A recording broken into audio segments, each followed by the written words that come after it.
नमस्कार प्रिय श्रोताओं। आज हम आपको सुनाने जा रहे हैं एक अत्यंत पवित्र और प्रेरणादायक कथा, कार्तिक पूर्णिमा की पौराणिक कथा। यह केवल एक कहानी नहीं, बल्कि धर्म, शक्ति और भक्ति की गूंज है जो हमें भगवान शिव और भगवान विष्णु की महिमा का बोध कराती है। इस कथा का उल्लेख शिव पुराण में मिलता है और यह हमें बताती है कि कार्तिक पूर्णिमा का दिन केवल धार्मिक दृष्टि से ही नहीं, बल्कि आत्मिक दृष्टि से भी कितना महत्वपूर्ण है। तो आइए इस दिव्य यात्रा पर चलते हैं। बहुत समय पहले की बात है। दैत्य तारकासुर के 3 पुत्र थे, तारकाक्ष, कमलाक्ष और विद्युन्माली। जब भगवान शिव के पुत्र कार्तिकेय ने तारकासुर का वध कर दिया, तो उसके तीनों पुत्र अत्यंत क्रोधित और शोकग्रस्त हो गए। अपने पिता की मृत्यु का बदला लेने के लिए उन्होंने ब्रह्मा जी की कठोर तपस्या शुरू की। उनकी घोर तपस्या से ब्रह्मा जी प्रसन्न हो गए और वरदान मांगने को कहा। तीनों दैत्यों ने कहा, हे ब्रह्मदेव, हमें ऐसा वरदान दीजिए कि हम अमर हो जाएं। ब्रह्मा जी बोले, मैं अमृतत्व नहीं दे सकता, कोई और वरदान मांगो। तब तीनों ने बड़ी चतुराई से वरदान मांगा, हमें ऐसे 3 नगर प्रदान कीजिए जो आकाश, पृथ्वी और स्वर्ग में स्थित हों और जिनमें हम 1000 वर्षों तक भ्रमण कर सकें।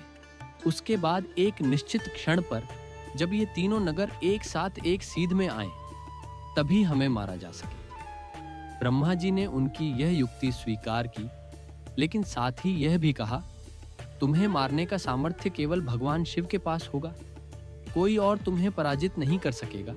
इस प्रकार तीनों भाइयों के लिए 3 भव्य नगर बनाए गए, तारकाक्ष के लिए सोने का, कमलाक्ष के लिए चांदी का और विद्युन्माली के लिए लोहे का। ये नगर आकाश, स्वर्ग और पृथ्वी में स्थित थे और इनका नाम था त्रिपुर। तीनों भाई अपने अपने पुरों में रहने लगे और बलशाली होते चले गए। उन्होंने तीनों लोकों पर आक्रमण कर दिया और देवताओं को अत्यंत पीड़ा पहुंचाई। अत्याचारों से त्रस्त देवता भगवान शिव की शरण में पहुंचे और रक्षा की प्रार्थना की। भोलेनाथ ने उनकी पुकार सुनी और त्रिपुरों का अंत करने के लिए तैयार हो गए। भगवान विश्वकर्मा ने उनके लिए एक अद्भुत दिव्य रथ बनाया। उस रथ के पहिए बने सूर्य और चंद्रमा, घोड़े बने इंद्र, वरुण, यम और कुबेर, हिमालय बना धनुष, शेषनाग बनी प्रत्यंचा और भगवान विष्णु स्वयं बने बाण, जिसकी नोक बने अग्निदेव। इस दिव्य रथ पर सवार होकर भगवान शिव त्रिपुर का अंत करने निकले। जैसे ही तीनों नगर एक सीध में आए, शिवजी ने अपने तेजस्वी बाण को चलाया, जो करोड़ों सूर्य की चमक से भी अधिक प्रकाशमान था। उस एक ही बाण से त्रिपुर का संहार हो गया। तीनों नगर ध्वस्त होकर भूमि पर गिर पड़े और तारकाक्ष, कमलाक्ष और विद्युन्माली भी भस्म हो गए।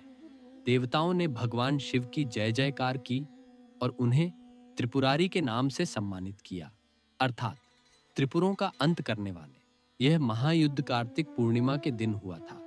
तभी से इस दिन भगवान शिव की विशेष पूजा का महत्व बढ़ गया। भक्तों, ये कथा हमें सिखाती है कि अहंकार और अत्याचार का अंत निश्चित होता है और सच्ची भक्ति से हर संकट का समाधान मिलता है।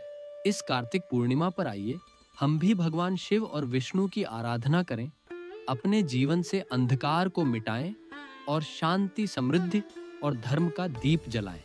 जय भोलेनाथ, जय त्रिपुरारी शिव शंकर।